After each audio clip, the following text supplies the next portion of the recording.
Science of Getting Rich by Wallace D. Wattles.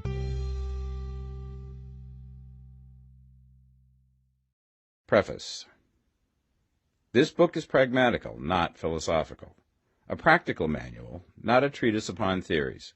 It is intended for the men and women whose most pressing need is for money, who wish to get rich first and philosophize afterward. It is for those who have, so far, found neither the time, the means, nor the opportunity to go deeply into the study of metaphysics, but who want results and who are willing to take the conclusions of science as a basis for action, without going into all the processes by which those conclusions were reached. It is expected that the reader will take the fundamental statements upon faith, just as he would take statements concerning a law of electrical action if they were promulgated by a Marconi or an Edison, and, taking the statements upon faith, that he will prove their truth by acting upon them without fear or hesitation. Every man or woman who does this will certainly get rich, for the science herein applied is an exact science, and failure is impossible.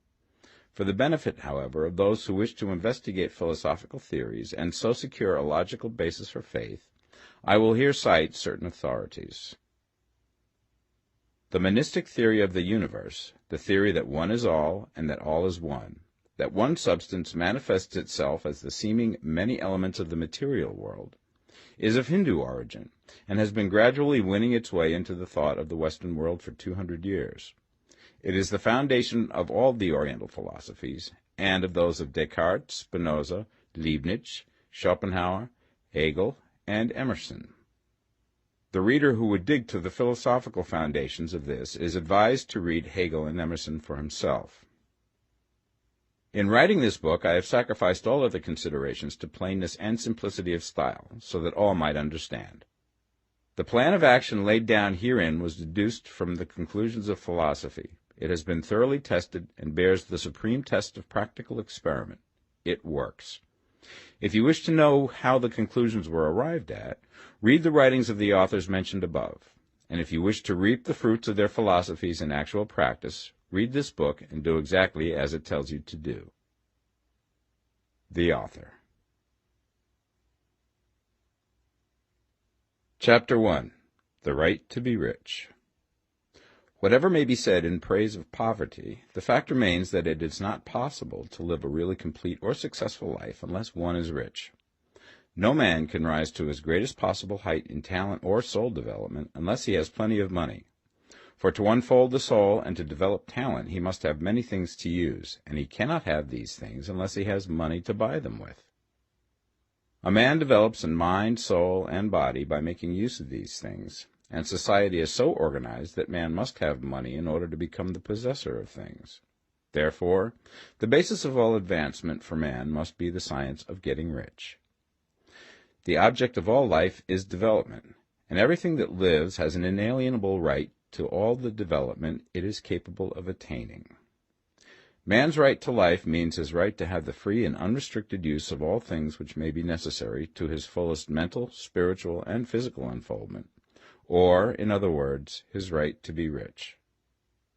I shall not speak of riches in a figurative way. To be really rich does not mean to be satisfied or contented with a little. No man ought to be satisfied with little if he is capable of using and enjoying more.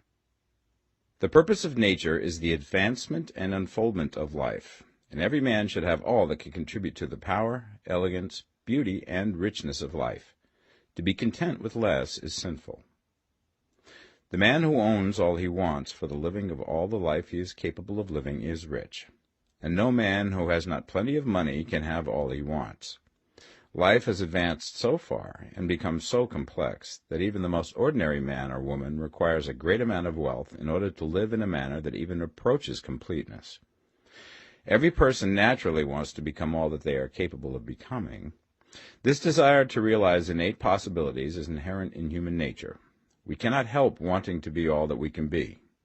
Success in life is becoming what you want to be.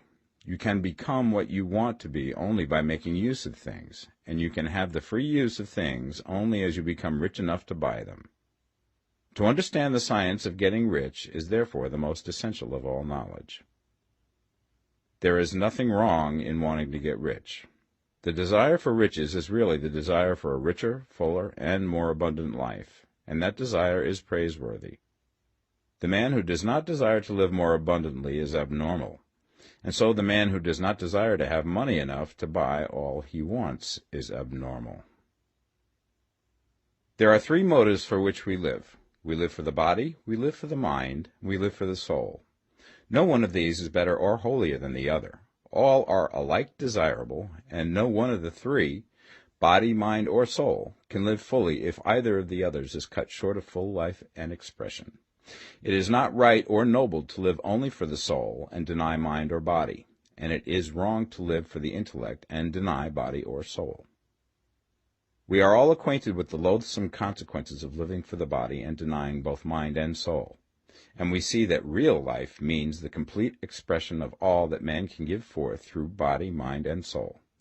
Whatever he can say, no man can be really happy or satisfied unless his body is living fully in every function, and unless the same is true of his mind and his soul. Wherever there is unexpressed possibility, or function not performed, there is unsatisfied desire. Desire is possibility seeking expression, or function seeking performance. Man cannot live fully in body without good food, comfortable clothing, and warm shelter, and without freedom from excessive toil. Rest and recreation are also necessary to his physical life. He cannot live fully in mind without books and time to study them, without opportunity for travel and observation, or without intellectual companionship. To live fully in mind, he must have intellectual recreations, and must surround himself with all the objects of art and beauty he is capable of using and appreciating. To live fully in soul, man must have love, and love is denied expression by poverty. A man's highest happiness is found in the bestowal of benefits on those he loves. Love finds its most natural and spontaneous expression in giving. The man who has nothing to give cannot fill his place as a husband or father, as a citizen, or as a man. It is in the use of material things that a man finds full life for his body, develops his mind, and unfolds his soul. It is therefore of supreme importance to him that he should be rich. It is perfectly right that you should desire to be rich. If you are a normal man or woman, you cannot help doing so. It is perfectly right that you should give your best attention to the science of getting rich, for it is the noblest and most necessary of all studies. If you neglect this study, you are derelict in your duty to yourself, to God, and humanity, for you can render to God and humanity no greater service than to make the most of yourself. Chapter 2. There is a science of getting rich. There is a science of getting rich, and it is an exact science, like algebra or arithmetic. There are certain laws which govern the process of acquiring riches. Once these laws are learned and obeyed by any man, he will get rich with mathematical certainty. The ownership of money and property comes as a result of doing things in a certain way. Those who do things in this certain way, whether on purpose or accidentally, get rich, while those who do not do things in this certain way, no matter how hard they work or how able they are, remain poor. It is a natural law that like causes always produce like effects, and therefore any man or woman who learns to do things in this certain way will infallibly get rich. That the above statement is true is shown by the following facts. Getting rich is not a matter of environment, for if it were, all the people in certain neighborhoods would become wealthy, the people of one city would all be rich, while those of other towns would all be poor. Or the inhabitants of one state would roll in wealth, and those of an adjoining state would be in poverty. But everywhere we see rich and poor living side by side, in the same environment, and often engaged in the same vocations. When two men are in the same locality, and in the same business, and one gets rich while the other remains poor, it shows that getting rich is not primarily a matter of environment. Some environments may be more favorable than others, but when two men in the same business are in the same neighborhood, and one gets rich while the other fails, it indicates that getting rich is the result of doing things in a certain way. And further, the ability to do things in this certain way is not due solely to the possession of talent, for many people who have great talent remain poor, while others who have very little talent get rich. Studying the people who have gotten rich, we find that they are an average lot in all respects, having no greater talents and abilities than other men. It is evident that they do not get rich because they possess talents and abilities that other men have not, but because they happen to do things in a certain way. Getting rich is not the result of saving or thrift. Many very penurious people are poor, while free spenders often get rich. Nor is getting rich due to doing things which others fail to do. For two men in the same business often do almost exactly the same things, and one gets rich while the other remains poor or becomes bankrupt. From all these things, we must come to the conclusion that getting rich is the result of doing things in a certain way. If getting rich is the result of doing things in a certain way, then any man or woman who can do things in that way can become rich, and the whole matter is brought within the domain of exact science. The question arises here whether this certain way may not be so difficult that only a few may follow it. This cannot be true, as we have seen, so far as natural ability is concerned. Talented people get rich, and blockheads get rich. Intellectually brilliant people get rich, and very stupid people get rich. Physically strong people get rich, and weak and sickly people get rich. Some degree of ability to think and understand is, of course, essential. But insofar natural ability is concerned, any man or woman who has sense enough to read and understand these words can certainly get rich. Also, we have seen that it is not a matter of environment. Location counts for something. One would not go to the heart of the Sahara and expect to do successful business. Getting rich involves the necessity of dealing with men and of being where there are people to deal with. And if these people are inclined to deal in the way that you want to deal, so much the better. But that is about as far as environment goes. If anybody else in your town can get rich, so can you. And if anybody else in your state can get rich, so can you. Again, it is not a matter of choosing some particular business or profession. People get rich in every business and in every profession, while their next-door neighbors in the same vocation remain in poverty. It is true that you will do best in a business which you like and which is congenial to you. And if you have certain talents which are well developed, you will do best in a business which calls for the exercise of those talents. Also, you will do best in a business which is suited to your locality. An ice cream parlor would do better in a warm climate than in Greenland, and a salmon fishery will succeed better in the Northwest than in Florida, where there are no salmon. But aside from these general limitations, getting rich is not dependent upon your engaging in some particular business, but upon your learning to do things in a certain way. If you are now in business and anybody else in your locality is getting rich in the same business, while you are not getting rich, it is because you are not doing things in the same way that the other person is doing them. No one is prevented from getting rich by lack of capital. True, as you get capital, the increase becomes more easy and rapid, but one who has capital is already rich and does not need to consider how to become so. No matter how poor you may be, if you begin to do things in a certain way, you will begin to get rich, and you will begin to have capital. The getting of capital is a part of the process of getting rich, and it is a part of the result which invariably follows the doing of things in the certain way. You may be the poorest man on the continent and be deeply in debt. You may have neither friends, influence, nor resources, but if you begin to do things in this way, you must infallibly begin to get rich, for the like causes must produce like effects. If you have no capital, you can get capital. If you're in the wrong business, you can get into the right business. If you're in the wrong location, you can go to the right location, and you can do so by beginning in your present business and in your present location to do things in the certain way which causes success. Chapter 3. Is opportunity monopolized?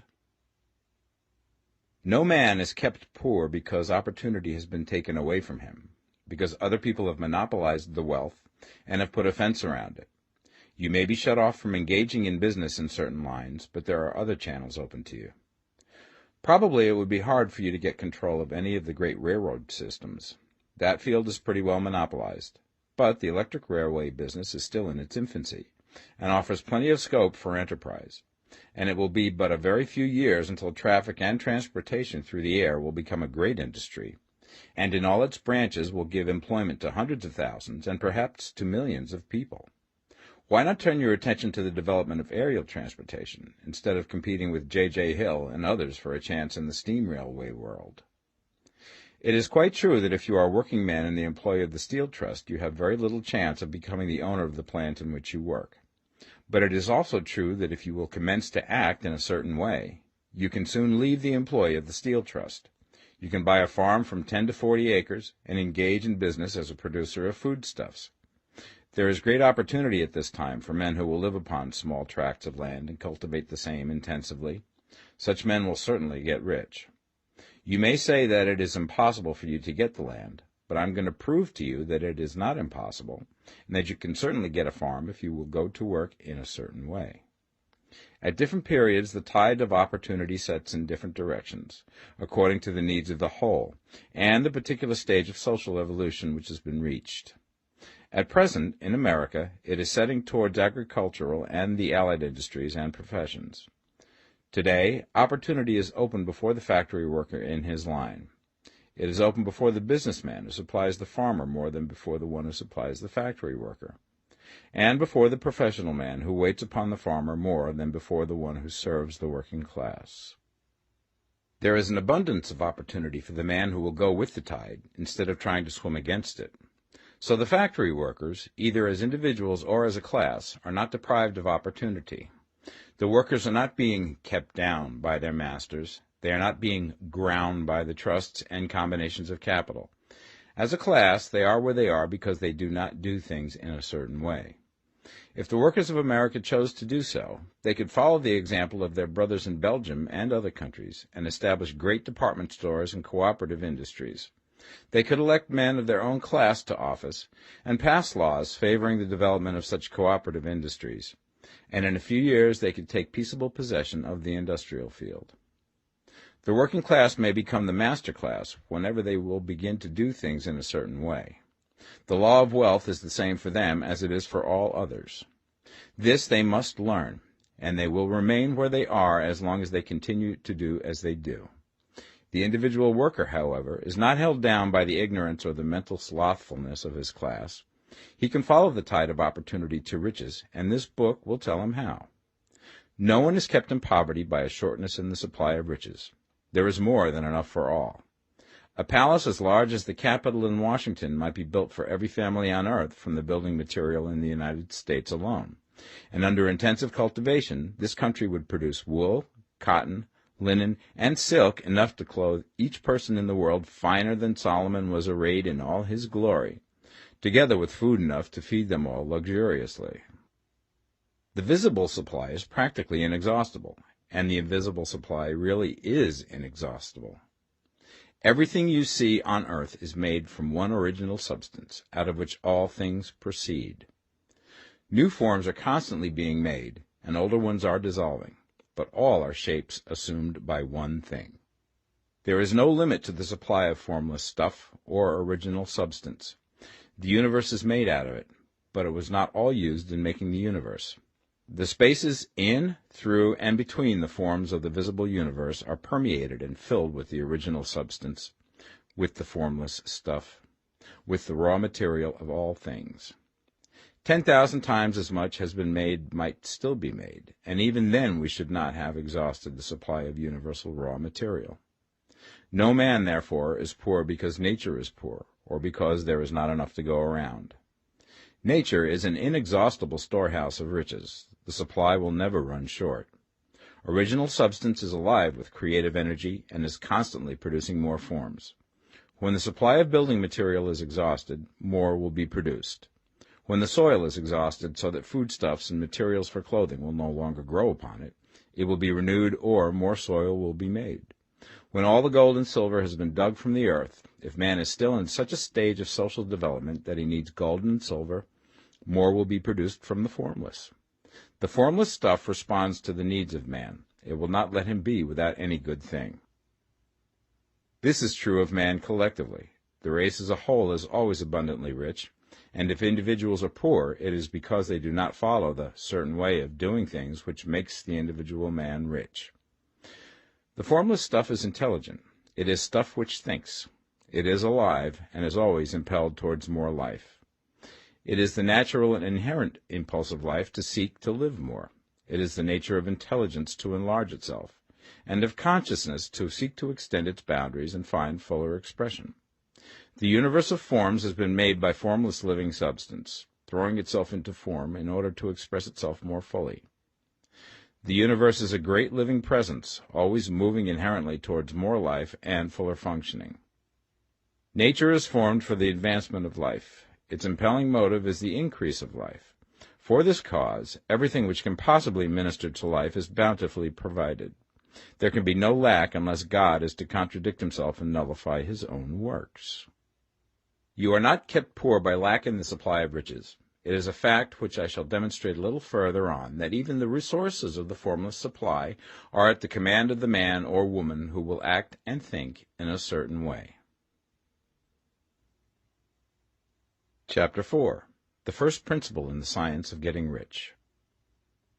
Thought is the only power which can produce tangible riches from the formless substance. The stuff from which all things are made is a substance which thinks, and a thought of form in this substance produces the form. Original substance moves according to its thoughts. Every form and process you see in nature is the visible expression of a thought in original substance. As the formless stuff thinks of a form, it takes that form. As it thinks of a motion, it makes that motion. That is the way all things were created.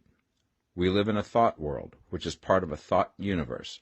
The thought of a moving universe extended through formless substance, and the thinking stuff moving according to that thought, took the form of systems of planets and maintains that form. Thinking substance takes the form of its thought and moves according to that thought. Holding the idea of a circling system of suns and worlds, it takes the form of these bodies and moves them as it thinks. Thinking the form of a slow-growing oak tree, it moves accordingly and produces the tree, though centuries may be required to do the work. In creating, the formless seems to move according to the lines of motion it has established. The thought of an oak tree does not cause the instant formation of a full-grown tree, but it does start in motion the forces which will produce the tree, along established lines of growth. Every thought of form held in thinking substance causes the creation of the form, but always, or at least generally, along lines of growth and action already established. The thought of a house of a certain construction, if it were impressed upon formless substance, might not cause the instant formation of the house, but it would cause the turning of creative energies already working in trade and commerce into such channels as to result in the speedy building of the house. And if there were no existing channels through which the creative energy could work, then the house would be formed directly from primal substance, without waiting for the slow processes of the organic and inorganic world. No thought of form can be impressed upon original substance without causing the creation of the form. Man is a thinking center and can originate thought. All the forms that man fashions with his hands must first exist in his thought. He cannot shape a thing until he has thought that thing. And so far, man has confined his efforts wholly to the work of his hands. He has applied manual labor to the world of forms, seeking to change or modify those already existing. He has never thought of trying to cause the creation of new forms by impressing his thoughts upon formless substance. When man has a thought form, he takes material from the forms of nature and makes an image of the form which is in his mind. He has so far made little or no effort to cooperate with formless intelligence, to work with the Father. He has not dreamed that he can do what he seeth the Father doing. Man reshapes and modifies existing forms by manual labor. He has given no attention to the question whether he may not produce things from formless substance by communicating his thoughts to it. We propose to prove that he may do so, to prove that any man or woman may do so, and to show how. As our first step, we must lay down the three fundamental propositions. First, we assert that there is one original formless stuff, or substance, from which all things are made. All the seemingly many elements are but different presentations of one element. All the many forms found in organic and inorganic nature are but different shapes, made from the same stuff. And this stuff is thinking stuff. A thought held in it produces the form of the thought. Thought, in thinking substance, produces shapes. Man is a thinking center, capable of original thought. If a man can communicate his thought to original thinking substance, he can cause the creation or formation of the thing he thinks about.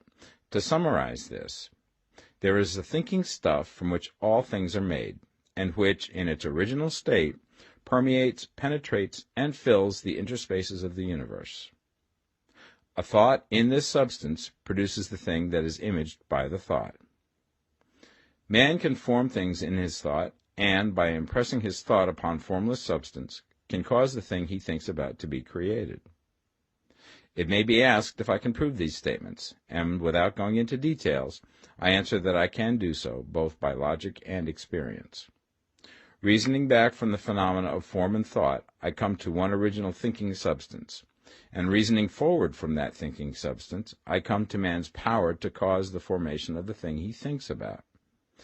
And by experiment, I find the reasoning true, and this is my strongest proof. If one man who reads this book gets rich by doing what it tells him to do, that is evidence in support of my claim. But if every man who does what it tells him to do gets rich, that is proof positive until someone goes through the process and fails. The theory is true until the process fails, and this process will not fail. For every man who does exactly what this book tells him to do will get rich. I have said that men get rich by doing things in a certain way, and in order to do so, men must become able to think in a certain way. A man's way of doing things is the direct result of the way he thinks about things. To do things in a way that you want to do them, you will have to acquire the ability to think the way you want to think. This is the first step towards getting rich. To think what you want to think is to think truth, regardless of appearances. Every man has the natural and inherent power to think what he wants to think, but it requires far more effort to do so than it does to think the thoughts which are suggested by appearances. To think according to appearance is easy. To think truth regardless of appearances is laborious, and requires the expenditure of more power than any other work man is called upon to perform. There is no labor from which most people shrink as they do from that of sustained and consecutive thought. It is the hardest work in the world. This is especially true when truth is contrary to appearances. Every appearance in the visible world tends to produce a corresponding form in the mind which observes it, and this can only be prevented by holding the thought of the truth. To look upon the appearance of disease will produce the form of disease in your own mind and ultimately in your body, unless you hold the thought of the truth, which is that there is no disease. It is only an appearance, and the reality is health. To look upon the appearances of poverty will produce corresponding forms in your own mind, unless you hold to the truth that there is no poverty, there is only abundance. To think health when surrounded by the appearance of disease, or to think riches when in the midst of appearances of poverty, requires power, but he who acquires this power becomes a master mind. He can conquer fate. He can have what he wants. This power can only be acquired by getting hold of the basic fact which is behind all appearances, and that fact is that there is one thinking substance, from which and by which all things are made. Then we must grasp the truth that every thought held in this substance becomes a form, and that man can so impress his thoughts upon it as to cause them to take form and become visible things. When we realize this, we lose all doubt and fear, for we know that we can create what we want to create, and we can get what we want to have, and can become what we want to be. As a first step towards getting rich, you must believe the three fundamental statements given previously in this chapter, and in order to emphasize them, I repeat them here. There is a thinking stuff from which all things are made, and which, in its original state, permeates, penetrates, and fills the interspaces of the universe. A thought in this substance produces the thing that is imaged by the thought.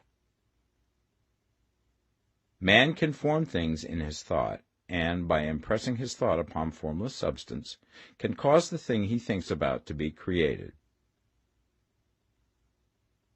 You must lay aside all other concepts of the universe than this monistic one, and you must dwell upon this until it is fixed in your mind and has become your habitual thought. Read these creed statements over and over again. Fix every word upon your memory, and meditate upon them until you firmly believe what they say. If a doubt comes to you, cast it aside as a sin.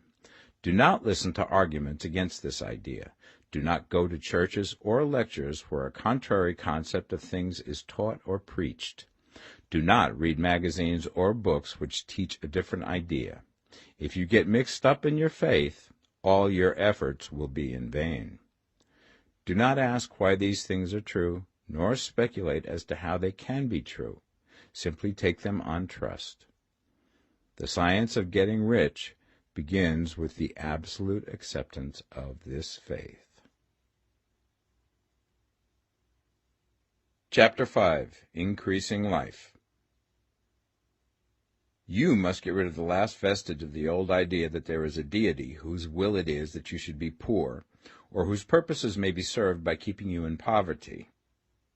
The intelligent substance which is all, and in all, which lives in all and lives in you, is a consciously living substance. Being a consciously living substance, it must have the nature and inherent desire of every living intelligence for increase of life. Every living thing must continually seek for the enlargement of its life, because life, in the mere act of living, must increase itself. A seed, dropped into the ground, springs into activity, and in the act of living produces 100 more seeds. Life, by living, multiplies itself. It is forever becoming more. It must do so if it continues to be at all. Intelligence is under the same necessity for continuous increase. Every thought we think makes it necessary for us to think another thought. Consciousness is continually expanding. Every fact we learn leads us to the learning of another fact. Knowledge is continually increasing. Every talent we cultivate brings to the mind the desire to cultivate another talent. We are subject to the urge of life, seeking expression, which ever drives us on to know more, to do more, and to be more. In order to know more, do more, and be more, we must have more. We must have things to use, for we learn and do and become only by using things. We must get rich so that we can live more. The desire for riches is simply the capacity for larger life seeking fulfillment. Every desire is the effort of an unexpressed possibility to come into action. It is power seeking to manifest which causes desire. That which makes you want more money is the same as that which makes the plant grow. It is life, seeking fuller expression. The one living substance must be subject to this inherent law of all life. It is permeated with the desire to live more. That is why it is under the necessity of creating things. The one substance desires to live more in you. Hence, it wants you to have all the things you can use. It is the desire of God that you should get rich. He wants you to get rich because he can express himself better through you if you have plenty of things to use in giving him expression. He can live more in you if you have unlimited command of the means of life. The universe desires you to have everything you want to have. Nature is friendly to your plans. Everything is naturally for you. Make up your mind that this is true. It is essential, however, that your purpose should harmonize with the purpose that is in all. You must want real life, not mere pleasure of sensual gratification. Life is the performance of function, and the individual really lives only when he performs every function, physical, mental, and spiritual, of which he is capable, without excess in any. You do not want to get rich in order to live swinishly, for the gratification of animal desires, that is not life. But the performance of every physical function is a part of life, and no one lives completely who denies the impulses of the body a normal and healthful expression. You do not want to get rich solely to enjoy mental pleasures, to get knowledge, to gratify ambition, to outshine others, to be famous. All these are a legitimate part of life, but the man who lives for the pleasures of the intellect alone will only have a partial life, and he will never be satisfied with his lot. You do not want to get rich solely for the good of others, to lose yourself for the salvation of mankind, to experience the joys of philanthropy and sacrifice. The joys of the soul are only a part of life, and they are no better or nobler than any other part. You want to get rich in order that you may eat, drink, and be merry when it is time to do these things, in order that you may surround yourself with beautiful things, see distant lands, feed your mind, and develop your intellect, in order that you may love men and do kind things, and be able to play a good part in helping the world to find truth. But remember that extreme altruism is no better and no nobler than extreme selfishness. Both are mistakes. Get rid of the idea that God wants you to sacrifice yourself for others, and that you can secure his favor by doing so. God requires nothing of the kind. What he wants is that you should make the most of yourself, for yourself and for others, and you can help others more by making the most of yourself than in any other way. You can make the most of yourself only by getting rich, so it is right and praiseworthy that you should give your first and best thought to the work of acquiring wealth. Remember, however, that the desire of substance is for all, and its movements must be for more life to all. It cannot be made to work for less life to any, because it is equally in all, seeking riches and life. Intelligent substance will make things for you, but it will not take things away from someone else and give them to you. You must get rid of the thought of competition. You are to create, not to compete for what is already created. You do not have to take anything away from anyone. You do not have to drive sharp bargains. You do not have to cheat or to take advantage. You do not need to let any man work for you for less than he earns. You do not have to covet the property of others or to look at it with wishful eyes.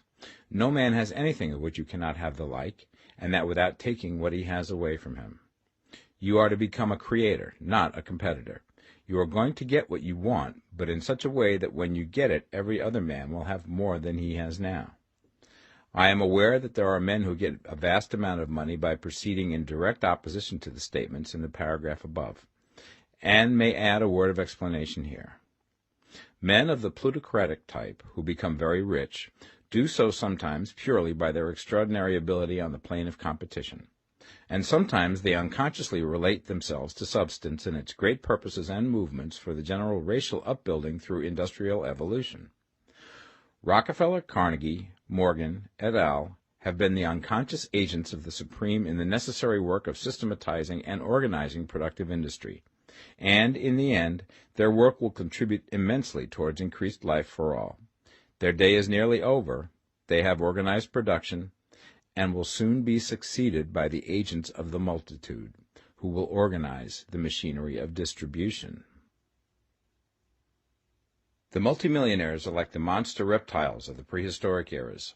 They play a necessary part in the evolutionary process, but the same power which produced them will dispose of them, and it is well to bear in mind that they have never been really rich. A record of the private lives of most of this class will show that they have really been the most abject and wretched of the poor. Riches secured on the competitive plane are never satisfactory and permanent. They are yours today and another's tomorrow. Remember, if you are to become rich in a scientific and certain way, you must rise entirely out of the competitive thought. You must never think for a moment that the supply is limited. Just as soon as you begin to think that all the money is being cornered and controlled by bankers and others, and that you must exert yourself to get laws passed to stop this process, and so on, in that moment you drop into the competitive mind, and your power to cause creation is gone for the time being. And what is worse, you will probably arrest the creative movements you have already instituted. Know that there are countless millions of dollars worth of gold in the mountains of the earth, not yet brought to light, and know that if there were not, more would be created from thinking substance to supply your needs. Know that the money you need will come, even if it is necessary for 1,000 men to be led to the discovery of new gold mines tomorrow. Never look at the visible supply. Look always at the limitless riches in formless substance, and know that they are coming to you as fast as you can receive and use them. Nobody, by cornering the visible supply, can prevent you from getting what is yours. So never allow yourself to think for an instant that all the best building spots will be taken before you get ready to build your house, unless you hurry. Never worry about the trusts and combines, and get anxious for fear that they will soon come to own the whole earth.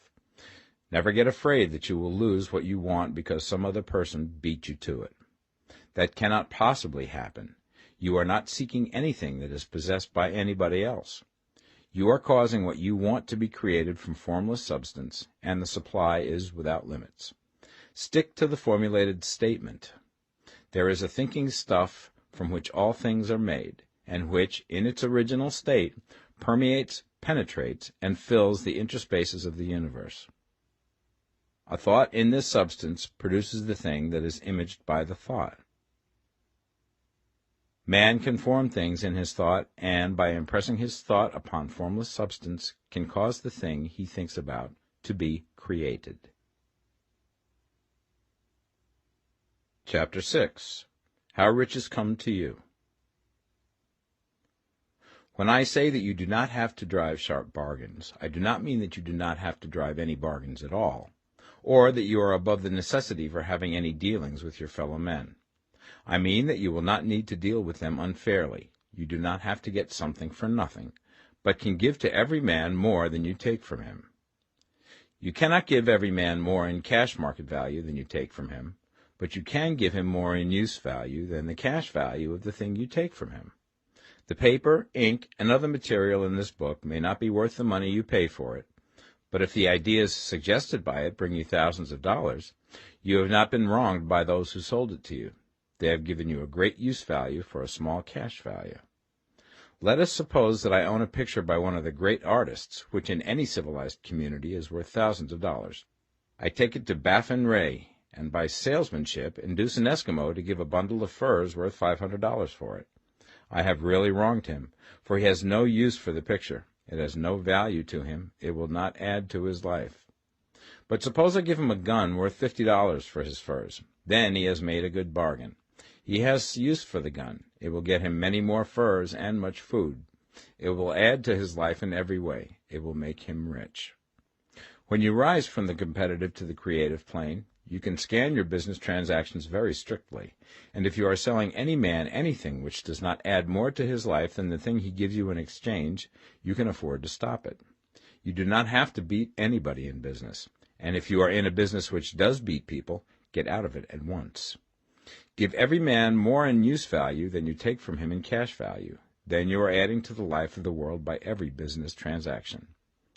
If you have people working for you, you must take from them more in cash value than you pay them in wages.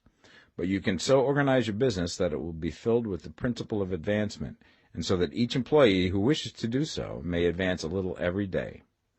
You can make your business do for your employees what this book is doing for you.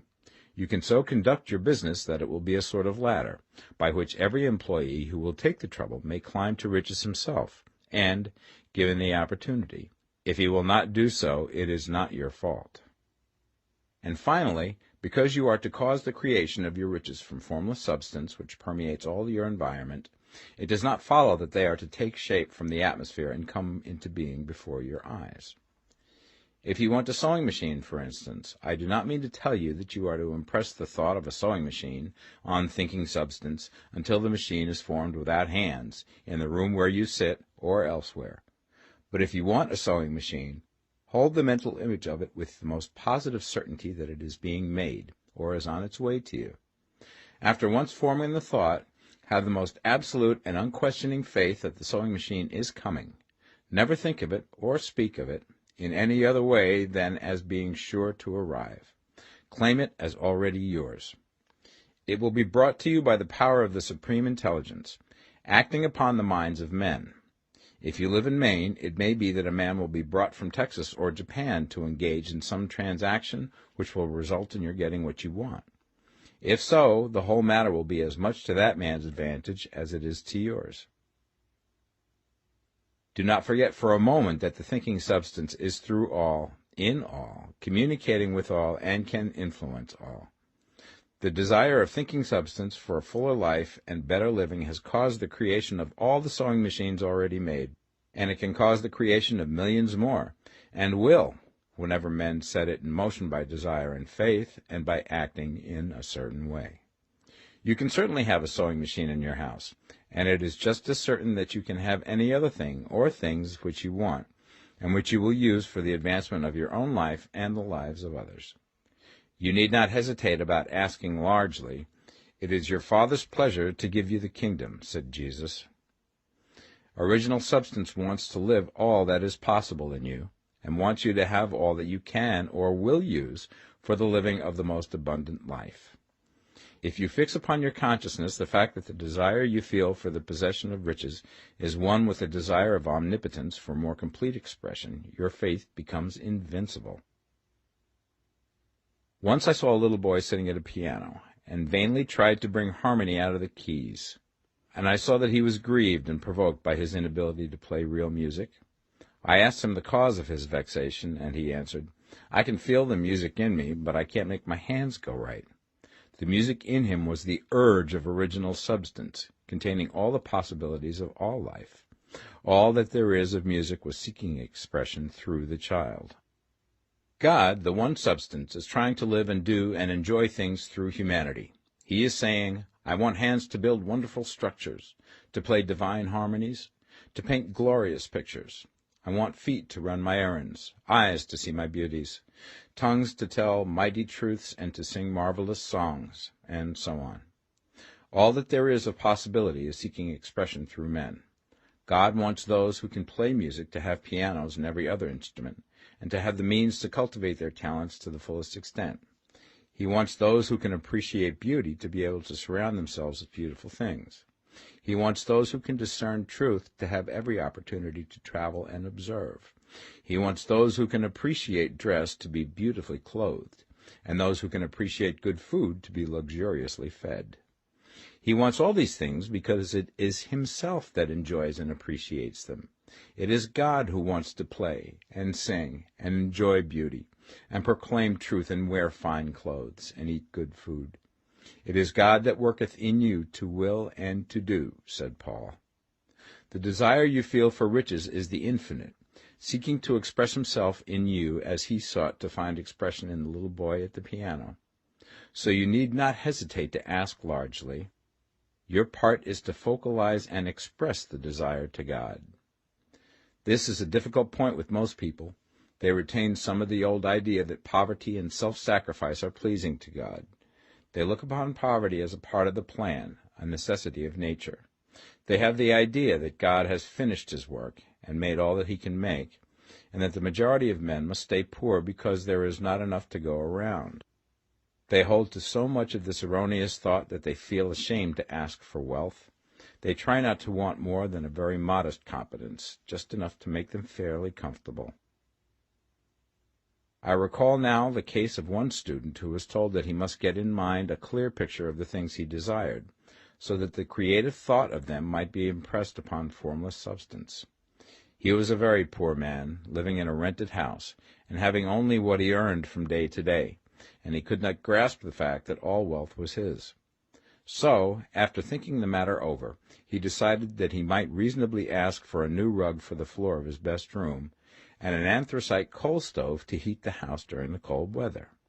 Following the instructions given in this book, he obtained these things in a few months, and then it dawned upon him that he had not asked enough. He went through the house in which he lived, and planned all the improvements he would like to make in it. He mentally added a bay window here and a room there, until it was complete in his mind as an ideal home, and then he planned its furnishings. Holding the whole picture in his mind, he began living in the certain way, and moving towards what he wanted, and he now owns the house, and is rebuilding it after the form of his mental image.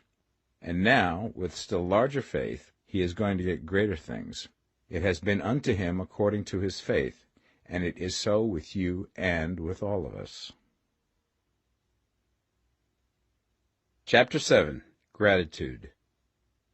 The illustrations given in the last chapter will have conveyed the fact that the first step towards getting rich is to convey the idea of your wants to the formless substance. This is true, and you will see that in order to do so, it becomes necessary to relate yourself to the formless intelligence in a harmonious way. To secure this harmonious relation is a matter of such primary and vital importance that I shall give some space to its discussion here, and give you instructions which, if you will follow them, will be certain to bring you into perfect unity of mind with God.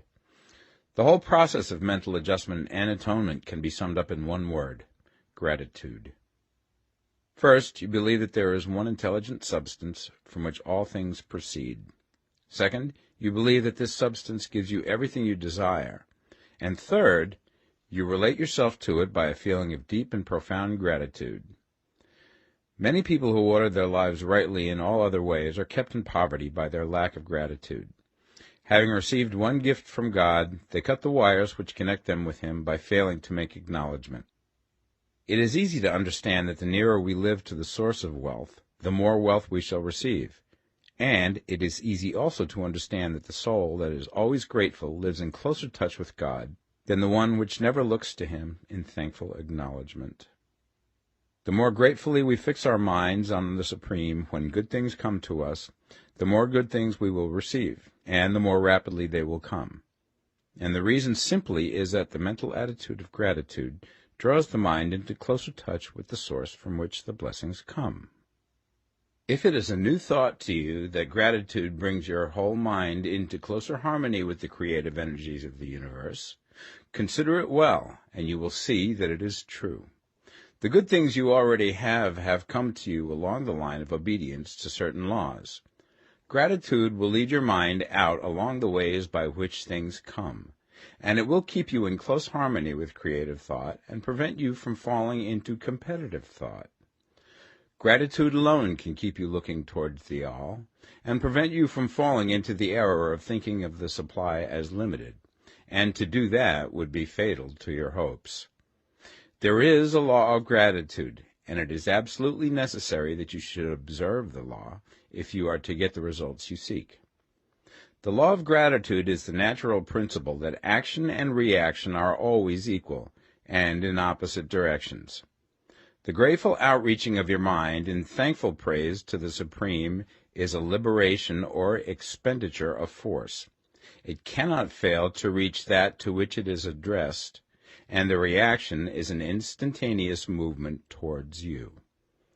Draw nigh unto God, and he will draw nigh unto you. That is a statement of psychological truth. And if your gratitude is strong and constant, the reaction in formless substance will be strong and continuous. The movement of the things you want will always be towards you. Notice the grateful attitude that Jesus took, how he always seemed to be saying, I thank thee, Father, that thou hearest me. You cannot exercise much power without gratitude, for it is gratitude that keeps you connected with power. But the value of gratitude does not consist solely in getting you more blessings in the future. Without gratitude, you cannot long keep from dissatisfied thought regarding things as they are. The moment you permit your mind to dwell with dissatisfaction upon things as they are, you begin to lose ground. You fix attention upon the common, the ordinary, the poor, and the squalid and mean, and your mind takes the form of these things.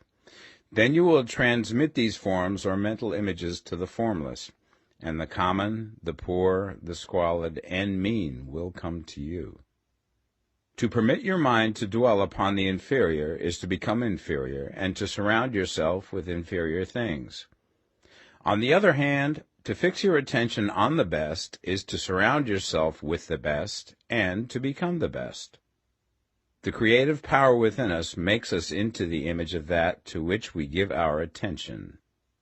We are thinking substance, and thinking substance always takes the form of that which it thinks about. The grateful mind is constantly fixed upon the best. Therefore it tends to become the best. It takes the form or character of the best and will receive the best. Also, faith is born of gratitude. The grateful mind continually expects good things, and expectation becomes faith. The reaction of gratitude upon one's own mind produces faith, and every outgoing wave of grateful thanksgiving increases faith. He who has no feeling of gratitude cannot long retain a living faith, and without a living faith you cannot get rich by the creative method, as we shall see in the following chapters. It is necessary, then, to cultivate the habit of being grateful for every good thing that comes to you, and to give thanks continuously. And because all things have contributed to your advancement, you should include all things in your gratitude. Do not waste time thinking or talking about the shortcomings or wrong actions of plutocrats or trust magnates. Their organization of the world has made your opportunity. All you get really comes to you because of them. Do not rage against corrupt politicians. If it were not for politicians, we should fall into anarchy, and your opportunity would be greatly lessened. God has worked a long time and very patiently to bring us up to where we are in industry and government, and he is going right on with his work. There is not the least doubt that he will do away with plutocrats, trust magnates, captains of industry, and politicians as soon as they can be spared. But in the meantime, behold, they are all very good. Remember that they are all helping to arrange the lines of transmission along which your riches will come to you, and be grateful to them all. This will bring you into harmonious relations with the good in everything, and the good in everything will move toward you.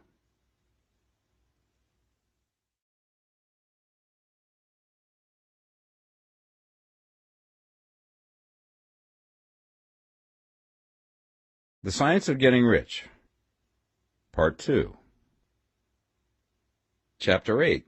Thinking in the Certain Way. You must form a clear and definite mental picture of what you want. You cannot transmit an idea unless you have it yourself. You must have it before you can give it, and many people fail to impress thinking substance because they have themselves only a vague and misty concept of the things they want to do, to have, or to become. It is not enough that you should have a general desire for wealth to do good with. Everybody has that desire. It is not enough that you should have a wish to travel, see things, live more, etc. Everybody has those desires also. If you were going to send a wireless message to a friend, you would not send the letters of the alphabet in their order and let him construct the message for himself, nor would you take words at random from the dictionary. You would send a coherent sentence, one which meant something. When you try to impress your wants upon substance, remember that it must be done by a coherent statement. You must know what you want and be definite. You can never get rich or start the creative power into action by sending out unformed longings and vague desires. Go over your desires just as the man I have described went over his house. See just what you want and get a clear mental picture of it as you wish it to look when you get it. That clear mental picture you must have continually in mind, as the sailor has in mind the port towards which he is sailing the ship. You must keep your face towards it all the time. You must no more lose sight of it than the steersman loses sight of the compass. It is not necessary to take exercises in concentration, nor to set apart special times for prayer and affirmation, nor to go into the silence, nor to do occult stunts of any kind. There things are well enough, but all you need is to know what you want, and to want it badly enough so that it will stay in your thoughts. Spend as much of your leisure time as you can in contemplating your picture, but no one needs to take exercises to concentrate his mind on a thing which he really wants. It is the things you do not really care about which require effort to fix your attention upon them. And unless you really want to get rich, so that the desire is strong enough to hold your thoughts directly to the purpose, as the magnetic pole holds the needle of the compass, it will hardly be worthwhile for you to try to carry out the instructions given in this book. The methods herein set forth are for people whose desire for riches is strong enough to overcome mental laziness and the love of ease, and make them work. The more clear and definite you make your pictures then, and the more you dwell upon it, bringing out all of its delightful details, the stronger your desire will be, and the stronger your desire, the easier it will be to hold your mind fixed upon the picture of what you want. Something more is necessary, however, than merely to see the picture clearly. If that is all you do, you are only a dreamer, and will have little or no power for accomplishment. Behind your clear vision must be the purpose to realize it, to bring it out in tangible expression. And behind this purpose must be an invincible and unwavering faith that the thing is already yours, that it is at hand, and you have only to take possession of it. Live in the new house mentally until it takes form around you physically. In the mental realm, enter at once into full enjoyment of the things you want. Whatsoever things ye ask for when ye pray, believe that ye receive them, and ye shall have them, said Jesus. See the things you want as if they were actually around you all the time. See yourself as owning and using them. Make use of them in imagination, just as you will use them when they are your tangible possessions. Dwell upon your mental picture until it is clear and distinct, and then take the mental attitude of ownership towards everything in that picture. Take possession of it in mind, in the full faith that it is actually yours. Hold to this mental ownership. Do not waver for an instant in the faith that it is real. And remember what was said in the preceding chapter about gratitude. Be as thankful for it all the time as you expect to be when it has taken form. The man who can sincerely thank God for the things which as yet he owns only in imagination has real faith. He will get rich. He will cause the creation of whatsoever he wants. You do not need to pray repeatedly for things you want. It is not necessary to tell God about it every day. Use not vain repetitions as the heathens do, said Jesus to his pupils. For your Father knoweth that ye have need of these things before ye ask him. Your part is to intelligently formulate your desires for the things which make for a larger life, and to get these desires arranged into a coherent whole, and then to impress this whole desire upon the formless substance, which has the power and the will to bring you what you want. You do not make this impression by repeating strings of words. You make it by holding the vision with unshakable purpose to attain it, and with steadfast faith that you do attain it. The answer to your prayer is not according to your faith while you are talking, but according to your faith while you are working.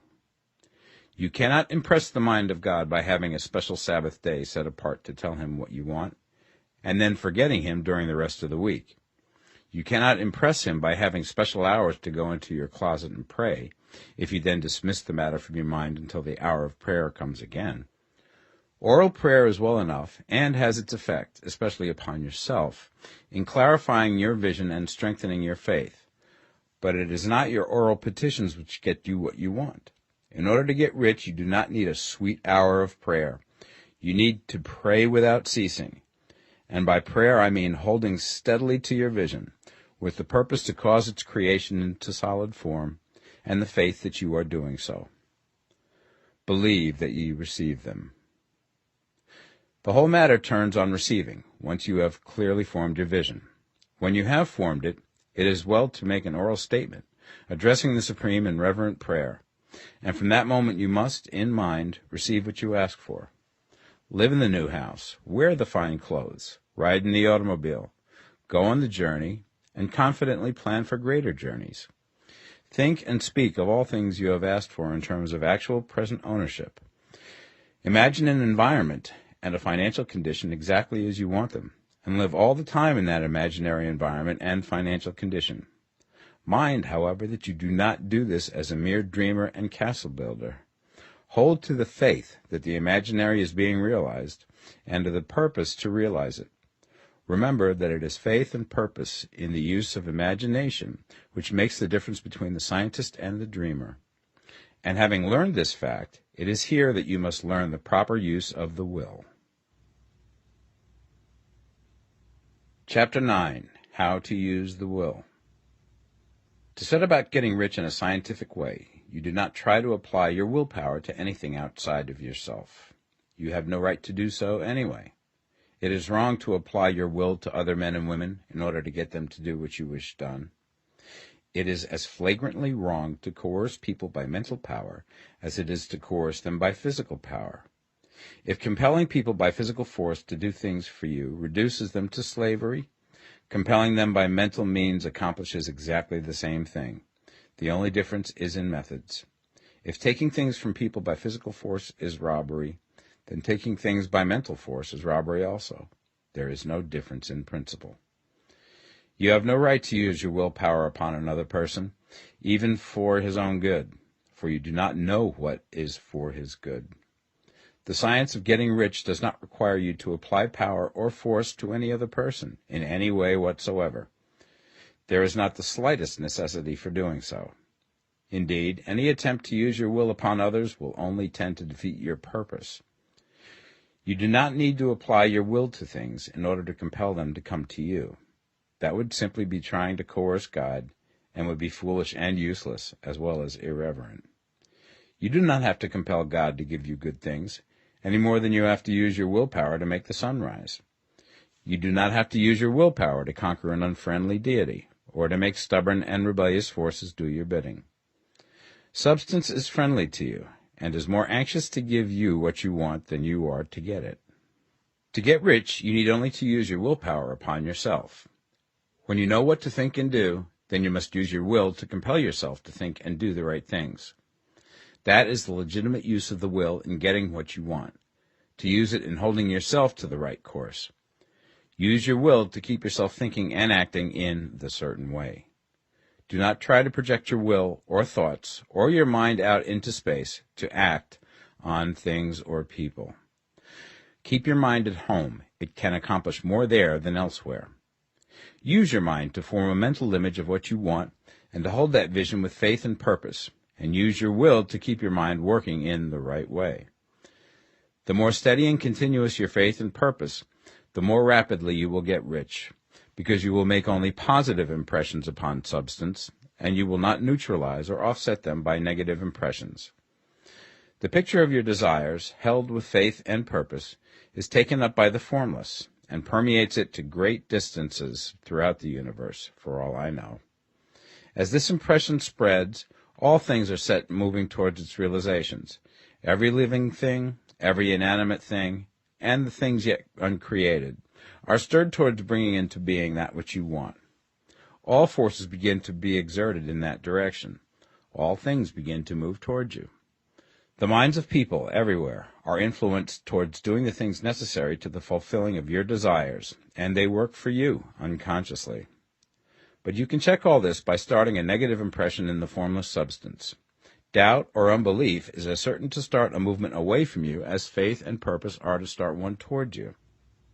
It is by not understanding this that most people who try to make use of mental science in getting rich make their failure. Every hour and moment you spend in giving heeds to doubts and fears. Every hour you spend in worry, every hour in which your soul is possessed by unbelief, sets a current away from you in the whole domain of intelligent substance. All the promises are unto them that believe, and unto them only. Notice how insistent Jesus was upon this point of belief, and now you know the reason why.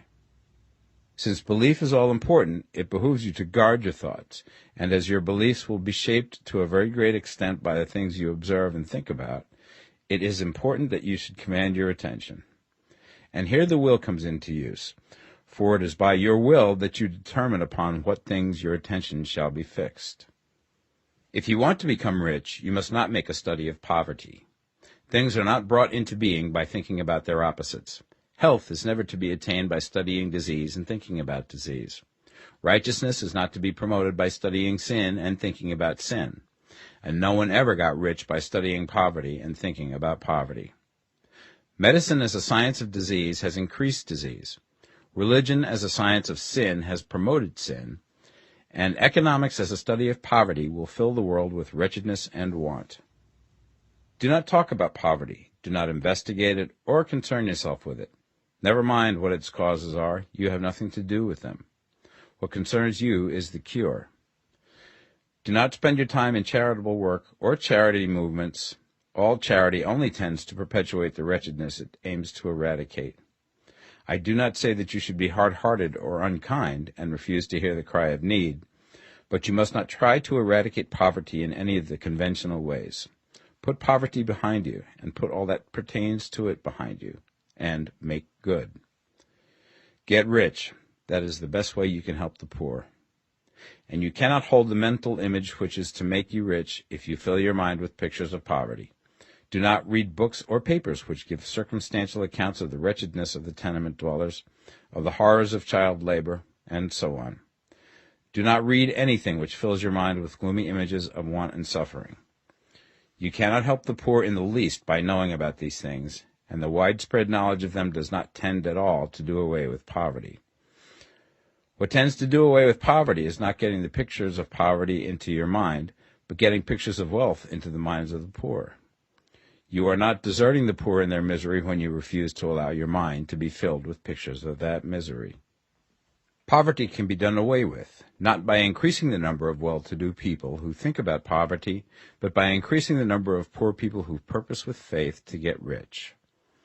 The poor do not need charity, they need inspiration. Charity only sends them a loaf of bread to keep them alive in their wretchedness, or give them an entertainment to make them forget for an hour or two. But inspiration will cause them to rise out of their misery. If you want to help the poor, demonstrate to them that they can become rich. Prove it by getting rich yourself. The only way in which poverty will ever be banished from this world is by getting a large and constantly increasing number of people to practice the teachings of this book. People must be taught to become rich by creation, not by competition. Every man who becomes rich by competition throws down behind him the ladder by which he rises and keeps others down. But every man who gets rich by creation opens a way for thousands to follow him and inspires them to do so. You are not showing hardness of heart or an unfeeling disposition when you refuse to pity poverty, see poverty, read about poverty, or think or talk about it, or to listen to those who do talk about it. Use your willpower to keep your mind off the subject of poverty and to keep it fixed with faith and purpose on the vision of what you want. Chapter 10. Further Use of the Will. You cannot retain a true and clear vision of wealth if you are constantly turning your attention to opposing pictures, whether they be external or imaginary.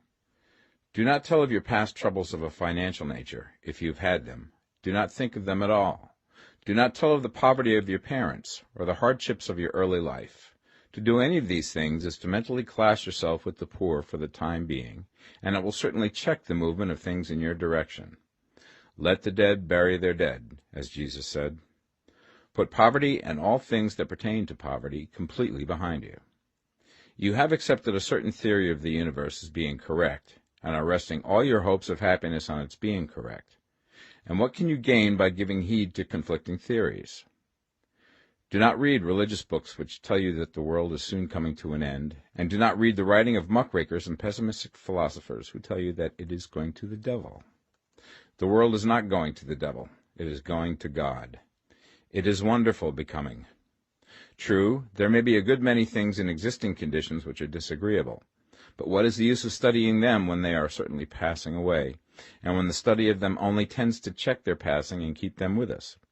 Why give time and attention to things which are being removed by evolutionary growth, when you can hasten their removal only by promoting the evolutionary growth as far as your part of it goes?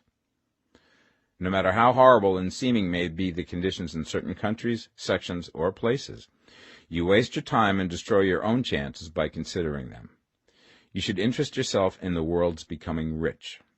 Think of the riches in the world as coming to, instead of the poverty it is growing out of. And bear in mind that the only way in which you can assist the world in growing rich is by growing rich yourself through creative method, not the competitive one. Give your attention wholly to riches. Ignore poverty. Whenever you think or speak of those who are poor, think and speak of them as those who are becoming rich, as those who are to be congratulated rather than pitied. Then they and others will catch the inspiration and begin to search for the way out. Because I say that you are to give your whole time and mind and thought to riches, it does not follow that you are to be sordid or mean. To become really rich is the noblest aim you can have in life, for it includes everything else. On the competitive plane, the struggle to get rich is a godless scramble for power over other men. But when we come into the creative mind, all this is changed. All that is possible in the way of greatness and soul unfoldment, of service and lofty endeavor, comes by way of getting rich. All is made possible by the use of things. If you lack for physical health, you will find that the attainment of it is conditional on you getting rich. Only those who are emancipated from financial worry, and who have the means to live a carefree existence and follow hygienic practices, can have and retain health. Moral and spiritual greatness is possible only to those who are above the competitive battle for existence. And only those who are becoming rich on the plane of creative thought are free from the degrading influences of competition. If your heart is set on domestic happiness, remember that love flourishes best when there is refinement, a high level of thought, and freedom from corrupting influences. And these are to be found only where riches are attained by the exercise of creative thought, without strife or rivalry. You can aim at nothing so great or noble, I repeat, as to become rich, and you must fix your attention upon your mental picture of riches, to the exclusion of all that may tend to dim or obscure the vision. You must learn to see the underlying truth in all things. You must see beneath all seemingly wrong conditions the great one life, ever moving forward towards fuller expression and more complete happiness. It is the truth that there is no such thing as poverty, that there is only wealth. Some people remain in poverty because they are ignorant of the fact that there is wealth for them, and these can best be taught by showing them the way to affluence in your own person and practice. Others are poor because, while they feel that there is a way out, they are too intellectually indolent to put forth the mental effort necessary to find that way and by travel it. Others still are poor because, While they have some notion of science, they have become so swamped and lost in the maze of metaphysical and occult theories that they do not know which road to take. They try a mixture of many systems and fail in all. For these, again, the very best thing to do is to show the right way in your own person and practice. An ounce of doing things is worth a pound of theorizing. The very best thing you can do for the whole world is to make the most of yourself. You can serve God and man in no more effective way than by getting rich. That is, if you get rich by the creative method and not by the competitive one. Another thing.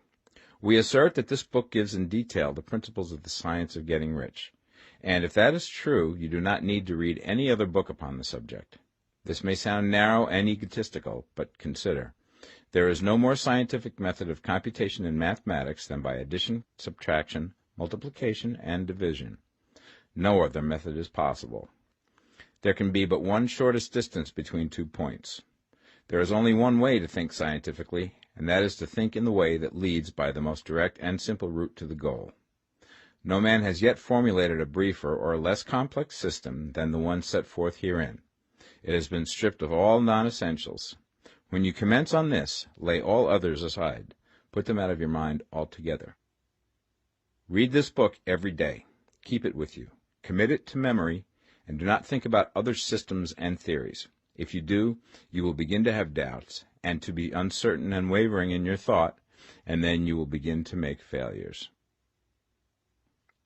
After you have made good and become rich, you may study other systems as much as you please. But until you are quite sure that you have gained what you want, do not read anything on this line but this book, unless it be the authors mentioned in the preface. And read only the most optimistic comments on the world's news, those in harmony with your picture. Also, postpone your investigations into the occult. Do not dabble in theosophy, spiritualism, or kindred studies. It is very likely that the dead still live and are near, but if they are, let them alone. Mind your own business.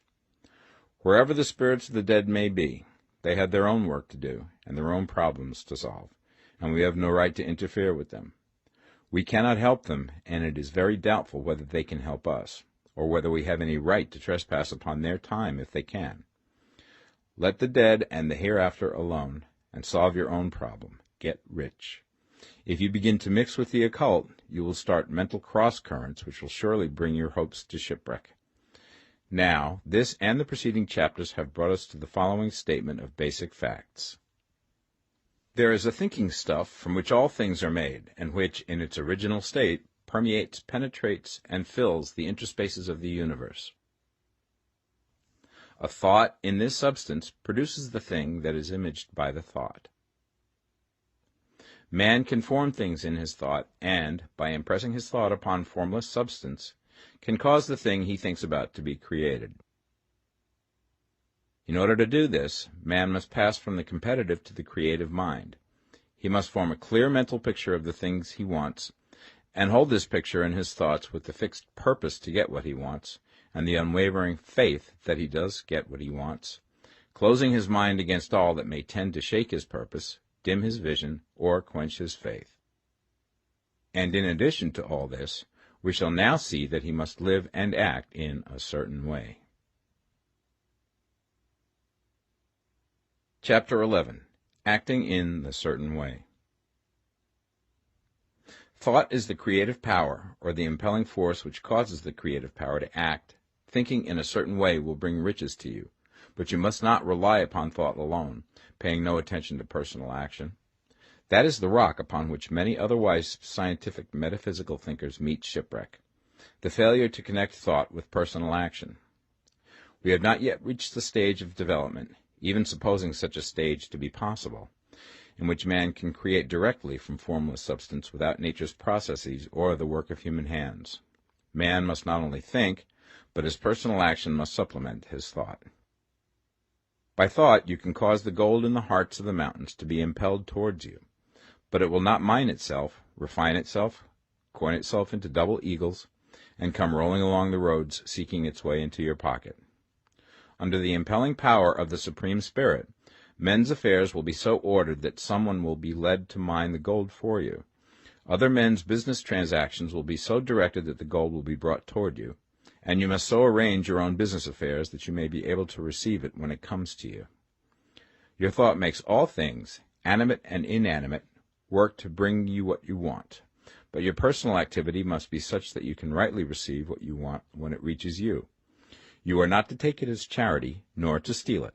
You must give every man more in use value than he gives you in cash value.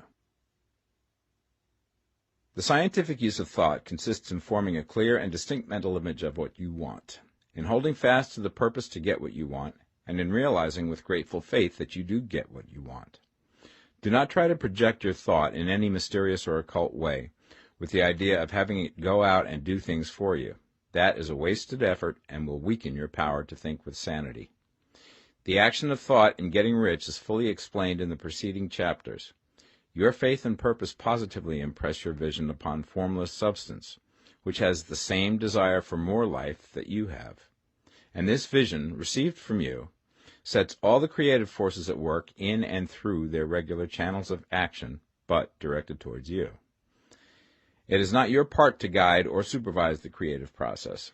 All you have to do with that is to retain your vision, stick to your purpose, and maintain your faith and gratitude. But you must act in a certain way, so that you can appropriate what is yours when it comes to you, so that you can meet the things you have in your picture and put them in their proper places as they arrive. You can really see the truth of this. When things reach you, they will be in the hands of other men, who will ask an equivalent for them. And you can only get what is yours by giving the other man what is his. Your pocketbook is not going to be transformed into a Fortunata's purse, which shall be always full of money without effort on your part. This is the crucial point in the science of getting rich, right here, where thought and personal action must be combined. There are very many people who, consciously or unconsciously, set the creative forces in action by the strength and persistence of their desires, but who remain poor because they do not provide for the reception of the thing they want when it comes. By thought, the thing you want is brought to you. By action, you receive it. Whatever your action is to be, it is evident that you must act now. You cannot act in the past, and it is essential to the clearness of your mental vision that you dismiss the past from your mind. You cannot act in the future, for the future is not here yet, and you cannot tell how you will want to act in any future contingency until that contingency has arrived. Because you are not in the right business or the right environment now, do not think that you must postpone action until you get into the right business or environment. And do not spend time in the present taking thought as to the best course in possible future emergencies. Have faith in your ability to meet any emergency when it arrives. If you act in the present with your mind on the future, your present action will be with a divided mind and will not be effective. Put your whole mind into present action. Do not give your creative impulse to original substance, and then sit down and wait for results. If you do, you will never get them. Act now. There is never any time but now, and there never will be any time but now.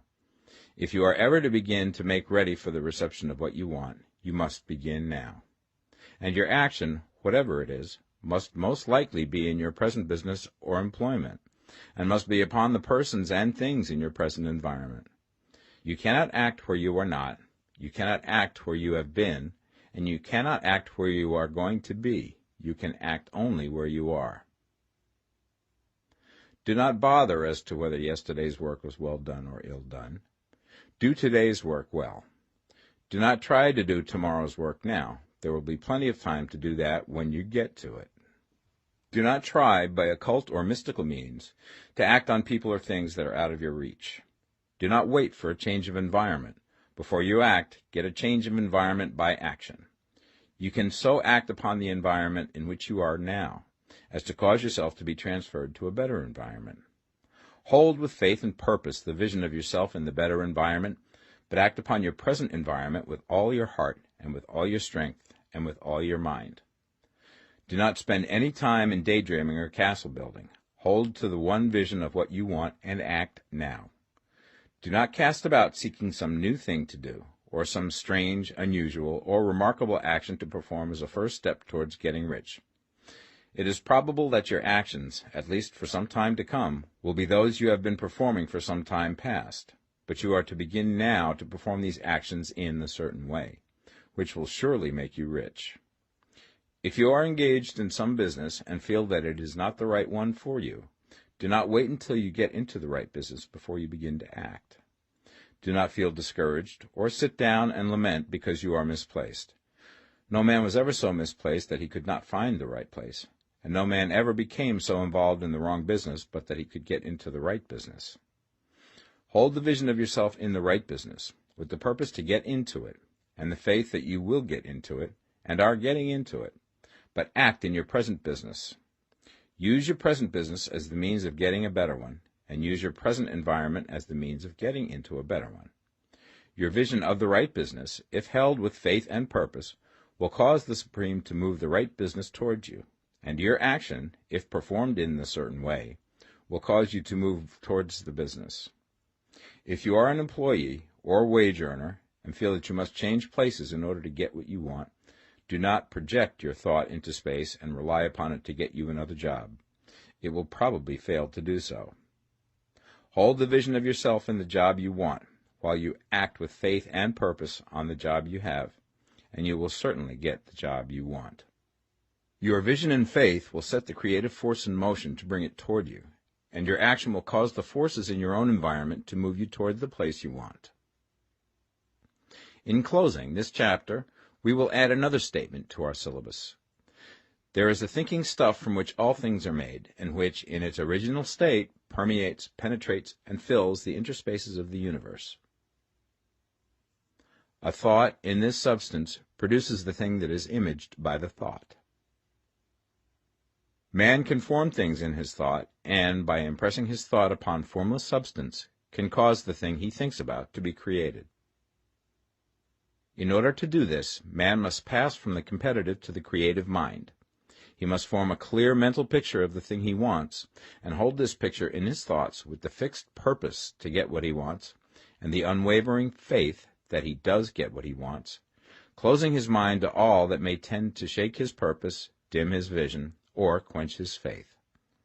That he may receive what he wants when it comes, man must act now upon the people and things in his present environment. Chapter 12. Efficient Action.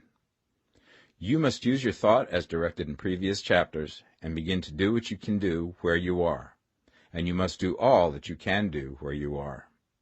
You can advance only by being larger than your present place, and no man is larger than his present place who leaves undone any of the work pertaining to that place. The world is advanced only by those who more than fill their present places. If no man quite filled his present place, you can see that there must be a going backward in everything. Those who do not quite fill their present places are dead weight upon society, government, commerce, and industry. They must be carried along by others at a great expense. The progress of the world is retarded only by those who do not fill the places they are holding. They belong to a former age and a lower stage or plane of life, and their tendency is towards degeneration. No society could advance if every man was smaller than his place. Social evolution is guided by the law of physical and mental evolution. In the animal world, evolution is caused by excess of life. When an organism has more life than can be expressed in the function of its own plane, it develops the organs of a higher plane, and a new species is originated. There never would have been new species had there not been organisms which more than filled their places. The law is exactly the same for you. Your getting rich depends upon your applying this principle to your own affairs. Every day is either a successful day or a day of failure, and it is the successful days which get you what you want. If every day is a failure, you can never get rich, while if every day is a success, you cannot fail to get rich. If there is something that may be done today, and you do not do it, you have failed in so far as that thing is concerned, and the consequences may be more disastrous than you imagine. You cannot foresee the results of even the most trivial act. You do not know the workings of all the forces that have been set moving in your behalf. Much may be depending on your doing some simple act. It may be the very thing which is to open the door of opportunity to very great possibilities. You can never know all the combinations which Supreme Intelligence is making for you in the world of things and of human affairs. Your neglect or failure to do some small thing may cause a long delay in getting what you want. Do, every day, all that can be done that day. There is, however, a limitation or qualification of the above that you must take into account. You are not to overwork, not to rush blindly into your business in the effort to do the greatest possible number of things in the shortest possible time. You are not to try to do tomorrow's work today, nor to do a week's work in a day. It is really not the number of things you do, but the efficiency of each separate action that counts. Every act is, in itself, either a success or a failure. Every act is, in itself, either effective or inefficient. Every inefficient act is a failure, and if you spend your life in doing inefficient acts, your whole life will be a failure. The more things you do, the worse for you if all your acts are inefficient ones. On the other hand, every efficient act is a success in itself, and if every act of your life is an efficient one, your whole life must be a success. The cause of failure is doing too many things in an inefficient manner, and not doing enough things in an efficient manner. You will see that it is a self-evident proposition that if you do not do any inefficient acts, and if you do a sufficient number of efficient acts, you will become rich. If, now, it is possible for you to make each act an efficient one, you see again that the getting of riches is reduced to an exact science, like mathematics. The matter turns, then, on the questions whether you can make each separate act a success in itself, and this you certainly can do. You can make each act a success because all power is working with you, and all power cannot fail. Power is at your service, and to make each act efficient, you have only to put power into it. Every action is either strong or weak, and when everyone is strong, you are acting in a certain way, which will make you rich. Every act can be made strong and efficient by holding your vision while you are doing it, and putting the whole power of your faith and purpose into it. It is at this point that the people fail who separate mental power from personal action. They use the power of the mind in one place and at one time, and they act in another place at another time. So their acts are not successful in themselves. Too many of them are inefficient. But if all power goes into every act, no matter how commonplace, every act will be a success in itself. And as in the nature of things, every success opens the way to other successes, your progress towards what you want and the progress of what you want toward you will become increasingly rapid. Remember that successful action is cumulative in its results. Since the desire for more life is inherent in all things, when a man begins to move towards larger life, more things attach themselves to him, and the influence of his desire is multiplied. Do, every day, all that you can do that day, and do each act in an efficient manner. In saying that you must hold your vision while you are doing each act, however trivial or commonplace, I do not mean to say that it is necessary at all times to see the vision distinctly to its smallest details. It should be the work of your leisure hours to use your imagination on the details of your vision, and to contemplate them until they are firmly fixed upon memory. If you wish speedy results, spend practically all your spare time in this practice. By continuous contemplation you will get the picture of what you want, even to the smallest details, so firmly fixed upon your mind and so completely transferred to the mind of formless substance, that in your working hours you need only to mentally refer to the picture to stimulate your faith and purpose, and cause your best effort to be put forth. Contemplate your picture in your leisure hours until your consciousness is so full of it that you can grasp it instantly. You will become so enthused with its bright promises that the mere thought of it will call forth the strongest energies of your whole being. Let us again repeat our syllabus, and by slightly changing the closing statements, bring it to the point we have now reached. There is a thinking stuff from which all things are made, and which, in its original state, permeates, penetrates, and fills the interspaces of the universe. A thought in this substance produces the thing that is imaged by the thought. Man can form things in his thought, and, by impressing his thought upon formless substance, can cause the thing he thinks about to be created.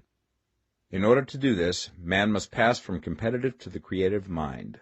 He must form a clear mental picture of the thing he wants, and do, with faith and purpose, all that can be done each day, doing each separate thing in an efficient manner.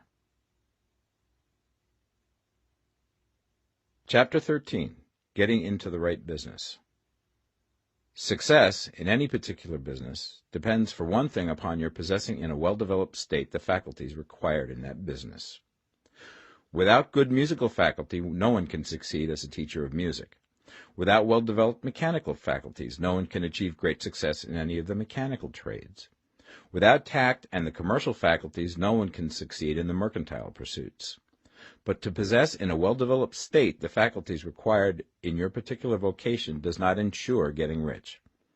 There are musicians who have remarkable talent and who yet remain poor. There are blacksmiths, carpenters, and so on who have excellent mechanical ability, but who do not get rich. And there are merchants with good faculties for dealing with men who nevertheless fail. The different faculties are tools. It is essential to have good tools, but it is also essential that the tools should be used in the right way. One man can take a sharp saw, a square, a good plane, and so on, and build a handsome article of furniture. Another man can take the same tools and set to work to duplicate the article, but his production will be a botch. He does not know how to use good tools in a successful way. The various faculties of your mind are the tools with which you must do the work which is to make you rich. It will be easier for you to succeed if you get into a business for which you are well equipped with mental tools. Generally speaking, you will do best in that business which will use your strongest faculties, the one for which you are naturally best fitted. But there are limitations to this statement also. No man should regard his vocation as being irrevocably fixed by the tendencies with which he was born. You can get rich in any business, for if you have not the right talent you can develop that talent.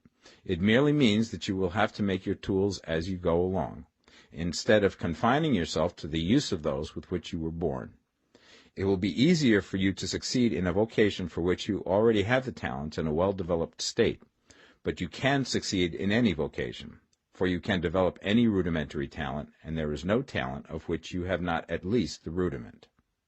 You will get rich most easily in point of effort if you do that for which you are best fitted, but you will get rich most satisfactorily if you do that which you want to do. Doing what you want to do is life, and there is no real satisfaction in living if we are compelled to be forever doing something which we do not like to do, and can never do what we want to do. And it is certain that you can do what you want to do. The desire to do it is proof that you have within you the power which can do it. Desire is a manifestation of power. The desire to play music is the power which can play music seeking expression and development. The desire to invent mechanical devices is the mechanical talent seeking expression and development. When there is no power, either developed or undeveloped, to do a thing, there is never any desire to do that thing. And where there is strong desire to do a thing, it is certain proof that the power to do it is strong, and only requires to be developed and applied in the right way. All things else being equal, it is best to select the business for which you have the best developed talent. But if you have a strong desire to engage in any particular line of work, you should select that work as the ultimate end at which you aim. You can do what you want to do, and it is your right and privilege to follow the business or avocation which will be most congenial and pleasant. You are not obliged to do what you do not like to do, and should not do it except as a means to bring you to the doing of the thing you want to do. If there are past mistakes whose consequences have placed you in an undesirable business or environment, you may be obliged for some time to do what you do not like to do. If you feel that you are not in the right vocation, do not act too hastily in trying to get into another one. The best way, generally, to change business or environment is by growth. Do not be afraid to make a sudden and radical change if the opportunity is presented, and you feel, after careful consideration, that it is the right opportunity. But never take sudden or radical action when you are in doubt as to the wisdom of doing so. There is never any hurry on the creative plane, and there is no lack of opportunity. When you get out of the competitive mind, you will understand that you never need to act hastily. No one else is going to beat you to the thing you want to do. There is enough for all. If one space is taken, another and a better one will be opened for you a little further on. There is plenty of time. When you are in doubt, wait. Fall back on the contemplation of your vision, and increase your faith and purpose. And by all means, in times of doubt and indecision, cultivate gratitude. A day or two spent in contemplating the vision of what you want, and in earnest thanksgiving that you are getting it, will bring your mind into such close relationship with the Supreme that you will make no mistake when you do act. There is a mind which knows all there is to know, and you can come into close unity with this mind by faith and the purpose to advance in life, if you have deep gratitude. Mistakes come from acting hastily, or from acting in fear or doubt, or in forgetfulness of the right motive, which is more life to all and less to none. As you go on in the certain way, opportunities will come to you in increasing number, and you will need to be very steady in your faith and purpose, and to keep in close touch with the all-mind by reverent gratitude. Do all that you can do in a perfect manner every day, but do it without haste, worry, or fear. Go as fast as you can, but never hurry. Remember that in the moment you begin to hurry, you cease to be a creator and become a competitor. You drop back upon the old plane again. Whenever you find yourself hurrying, call a halt. Fix your attention on the mental image of the thing you want, and begin to give thanks that you are getting it. The exercise of gratitude will never fail to strengthen your faith and renew your purpose. Chapter 14. The Impression of Increase. Whether you change your vocation or not, your actions for the present must be those pertaining to the business in which you are now engaged. You can get into the business you want by making constructive use of the business you are already established in, by doing your daily work in a certain way. And in so far as your business consists in dealing with other men, whether personally or by letter, the key thought of all your efforts must be to convey to their minds the impression of increase. Increase is what all men and women are seeking. It is the urge of the formless intelligence within them, seeking fuller expression. The desire for increase is inherent in all nature. It is the fundamental impulse of the universe. All human activities are based on the desire for increase. People are seeking more food, more clothes, better shelter, more luxury, more beauty, more knowledge, more pleasure. Increase in something, more life. Every living thing is under this necessity for continuous advancement. Where increase of life ceases, dissolution and death set in at once. Man instinctively knows this, and hence he is forever seeking more. This law of perpetual increase is set forth by Jesus in the parable of the talents. Only those who gain more retain any. From him who hath not shall be taken away even that which he hath. The normal desire for increased wealth is not an evil or a reprehensible thing. It is simply the desire for more abundant life. It is aspiration. And because it is the deepest instinct of their natures, all men and women are attracted to him who can give them more of the means of life. In following the certain way, you are getting continuous increase for yourself, and you are giving it to all with whom you deal. You are a creative center from which increase is given off to all. Be sure of this, and convey assurance of the fact to every man, woman, and child with whom you come in contact. No matter how small the transaction, even if it be only the selling of a stick of candy to a little child, put into it the thought of increase, and make sure that the customer is impressed with the thought. Convey the impression of advancement with everything you do, so that all people shall receive the impression that you are an advancing man, and that you advance all who deal with you. Even to the people whom you meet in a social way, without any thought of business, and to whom you do not try to sell anything, give the thought of increase. You can convey this impression by holding the unshakable faith that you, yourself, are in the way of increase, and by letting this faith inspire, fill, and permeate every action. Do everything that you do in the firm conviction that you are an advancing personality, and that you are giving advancement to everybody. Feel that you are getting rich, and that in doing so you are making others rich, and conferring benefits to all. Do not boast or brag of your success, or talk about it unnecessarily.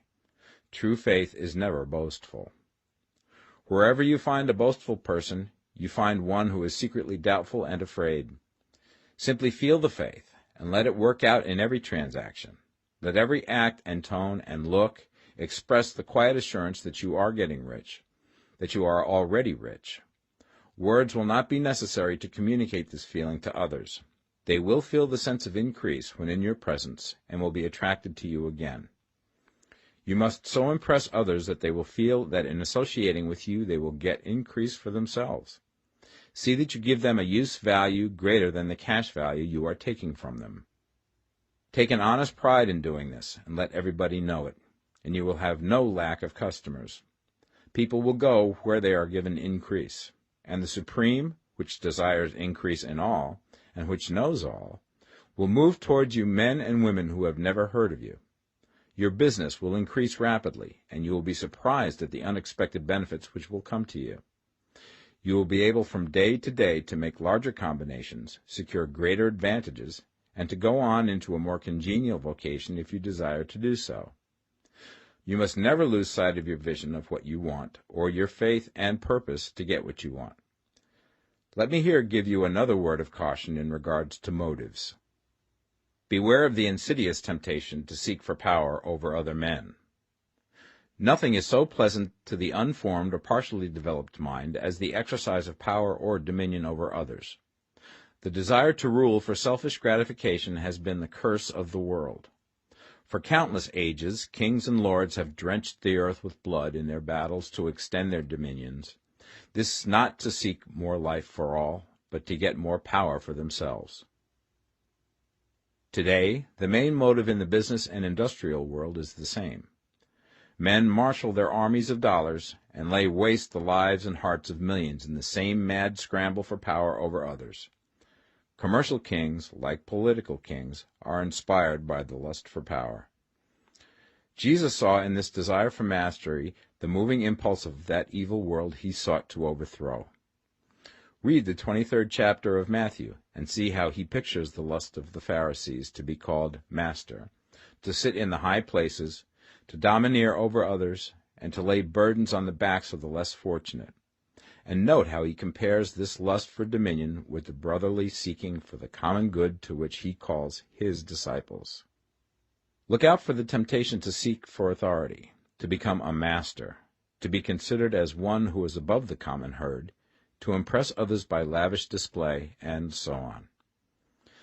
The mind that seeks for mastery over others is the competitive mind, and the competitive mind is not the creative one. In order to master your environment and your destiny, it is not at all necessary that you should rule over your fellow men, and, indeed, when you fall into the world's struggle for the high places, you begin to be conquered by fate and environment, and your getting rich becomes a matter of chance and speculation. Beware the competitive mind. No better statement of the principle of creative action can be formulated than the favorite declaration of the late Golden Rule Jones of Toledo. What I want for myself, I want for everybody. Chapter 15. The Advancing Man. What I have said in the last chapter applies as well to the professional man and the wage earner as to the man who is engaged in mercantile business. No matter whether you are a physician, a teacher, or a clergyman, if you can give increase of life to others and make them sensible of the fact, they will be attracted to you and you will get rich. The physician who holds the vision of himself as a great and successful healer, and who works towards the complete realization of that vision with faith and purpose, as described in former chapters, will come into such close touch with the source of life that he will be phenomenally successful. Patients will come to him in throngs. No one has a greater opportunity to carry into effect the teaching of this book than the practitioner of medicine. It does not matter to which of the various schools he may belong, for the principle of healing is common to all of them, and may be reached by all alike. The advancing man in medicine, who holds to a clear mental image of himself as successful, and who obeys the laws of faith, purpose, and gratitude, will cure every curable disease he undertakes, no matter what remedies he may use. In the field of religion, the world cries out for the clergyman who can teach his hearers the true science of abundant life. He who masters the details of the science of getting rich, together with the allied sciences of being well, of being great, and of winning love, and who teaches these details from the pulpit, will never lack for a congregation. This is the gospel that the world needs. It will give increase of life, and men will hear it gladly, and will give liberal support to the man who brings it to them. What is now needed is a demonstration of the science of life from the pulpit. We want preachers who can not only tell us how, but who in their own persons will show us how. We need the preacher who will himself be rich, healthy, great, and beloved, to teach us how to attain to these things, and when he comes he will find a numerous and loyal following. The same is true of the teacher who can inspire the children with the faith and purpose of the advancing life.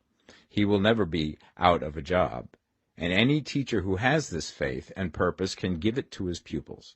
He cannot help giving it to them if it is part of his own life and practice. What is true of the teacher, preacher, and physician is true of the lawyer, dentist, real estate man, insurance agent, of everybody.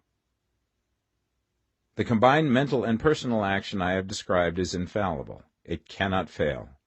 Every man and woman who follows these instructions steadily, perseveringly, and to the letter, will get rich.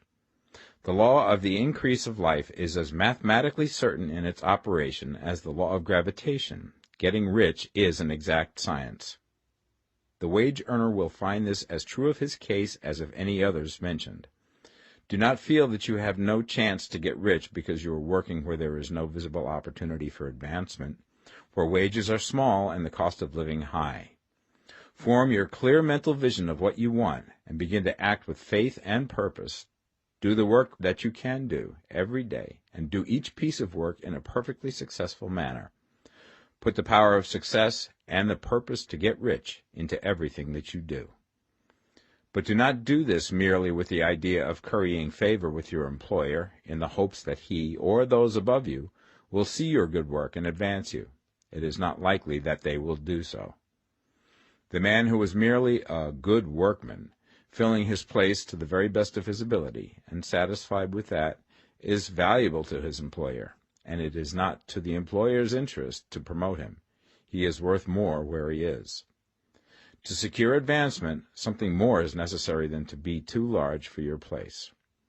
The man who is certain to advance is the one who is too big for his place, and who has a clear concept of what he wants to be, who knows that he can become what he wants to be, and who is determined to be what he wants to be. Do not try to more than fill your present place with a view to pleasing your employer. Do it with the idea of advancing yourself.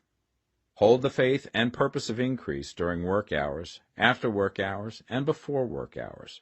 Hold it in such a way that every person who comes in contact with you, whether foreman, fellow workman, or social acquaintance, will feel the power of purpose radiating from you, so that everyone will get the sense of advancement and increase from you. Men will be attracted to you, and if there is no possibility for advancement in your present job, you will very soon see an opportunity to take another job. There is a power which never fails to present opportunity to the advancing man who is moving in obedience to law. God cannot help helping you if you act in a certain way. He must do so in order to help himself.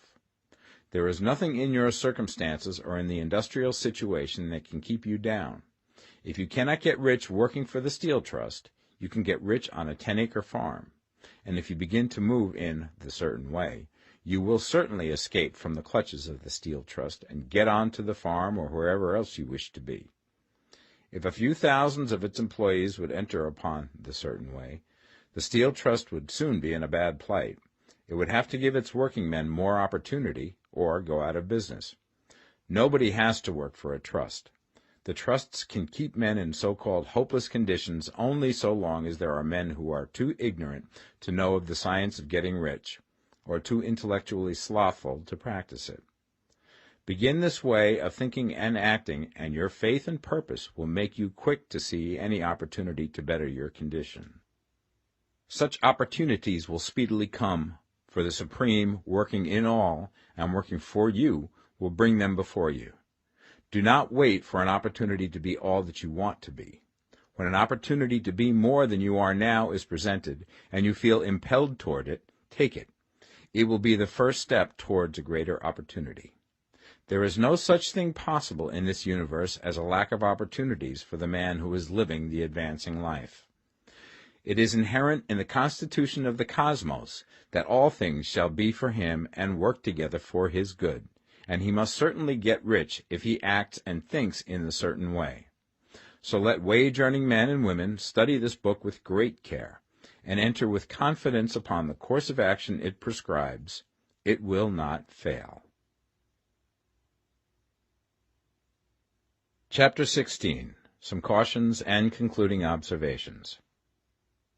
Many people will scoff at the idea that there is an exact science of getting rich. Holding the impression that the supply of wealth is limited, they will insist that social and governmental institutions must be changed before even any considerable number of people can acquire a competence. But this is not true. It is true that existing governments keep the masses in poverty, but this is because the masses do not think and act in the certain way. If the masses begin to move forward as suggested in this book, neither governments nor industrial systems can check them. All systems must be modified to accommodate the forward movement.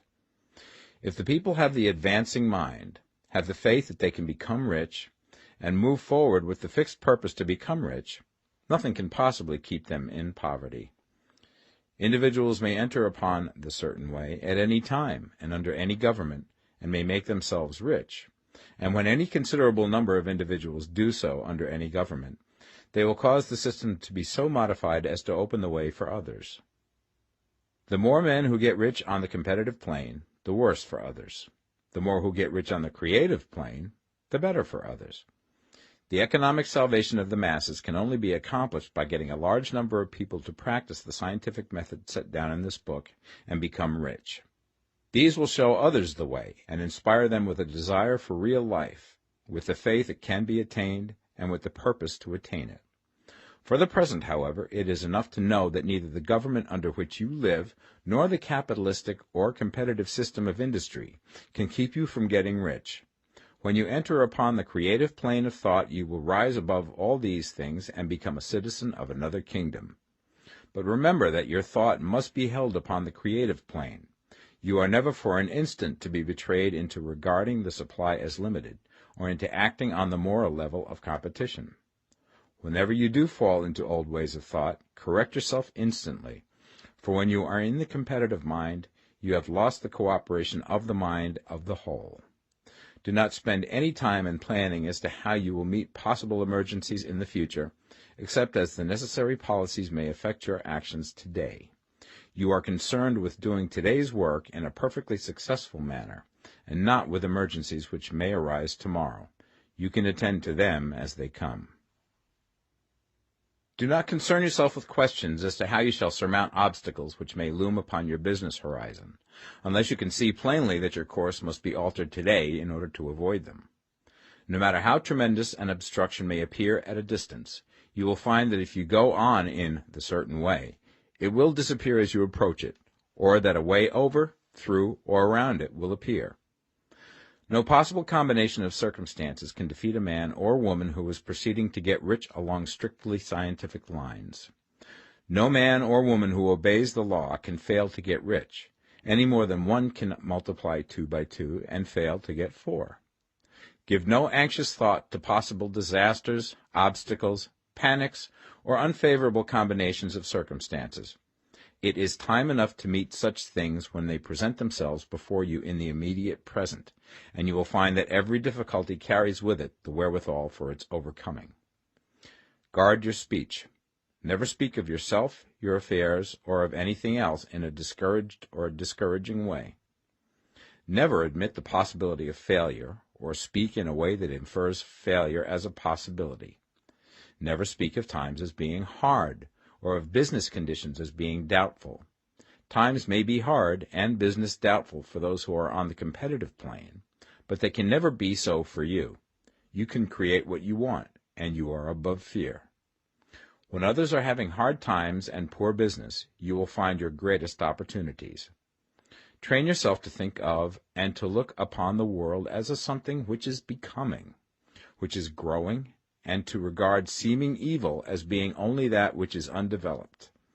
Always speak in terms of advancement. To do otherwise is to deny your faith, and to deny your faith is to lose it.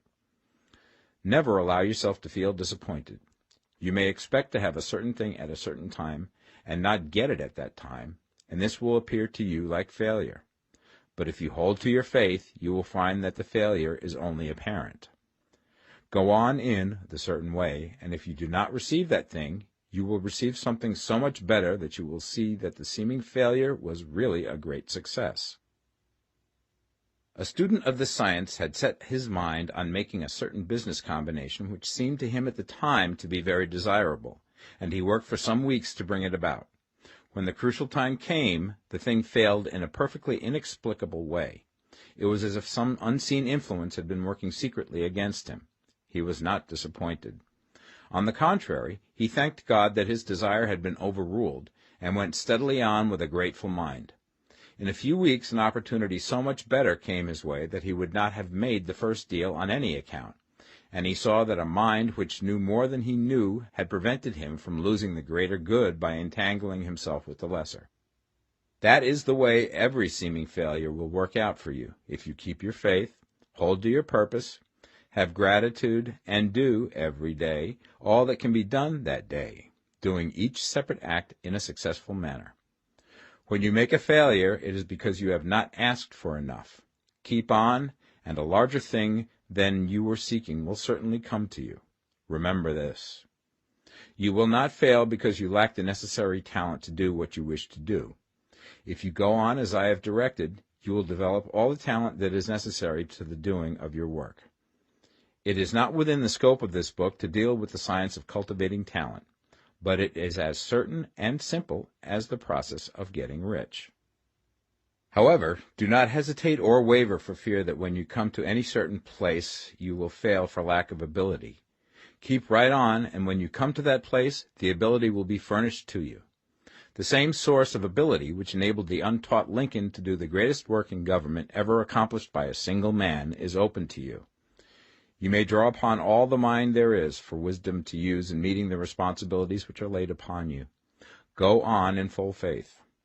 Study this book. Make it your constant companion until you have mastered all the ideas contained in it. While you are getting firmly established in this faith, you will do well to give up most recreations and pleasure, and to stay away from places where ideas conflicting with these are advanced in lectures or sermons. Do not read pessimistic or conflicting literature, or get into arguments upon the matter. Do very little reading, outside of the writers mentioned in the preface. Spend most of your leisure time in contemplating your vision, and in cultivating gratitude, and in reading this book. It contains all you need to know of the science of getting rich, and you will find all the essentials summed up in the following chapter. Chapter 17. Summary of the Science of Getting Rich. There is a thinking stuff from which all things are made, and which, in its original state, permeates, penetrates, and fills the interspaces of the universe. A thought in this substance produces the thing that is imaged by the thought. Man can form things in his thought, and by impressing his thought upon formless substance can cause the thing he thinks about to be created. In order to do this, man must pass from the competitive to the creative mind, otherwise he cannot be in harmony with the formless intelligence, which is always creative and never competitive in spirit.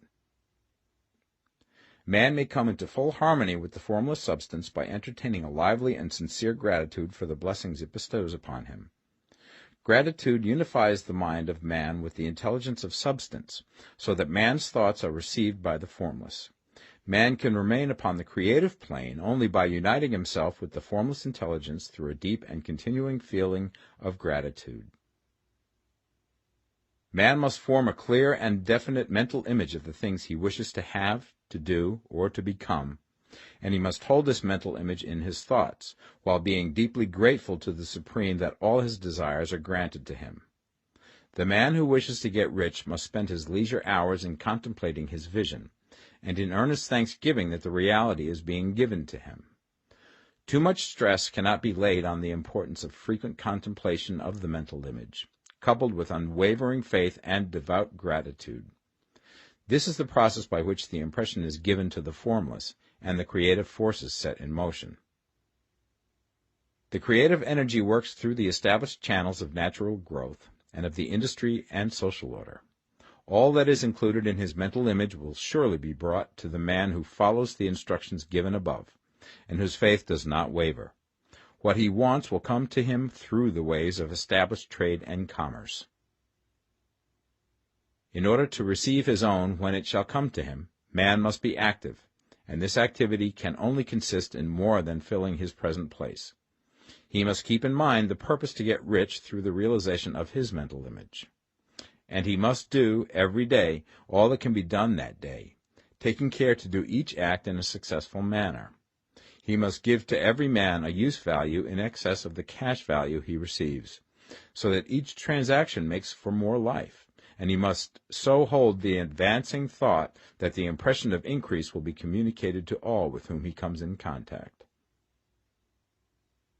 The men and women who practice the foregoing instructions will certainly get rich, and the riches they receive will be in exact proportion to the definiteness of their vision, the fixity of their purpose, the steadiness of their faith, and the depth of their gratitude.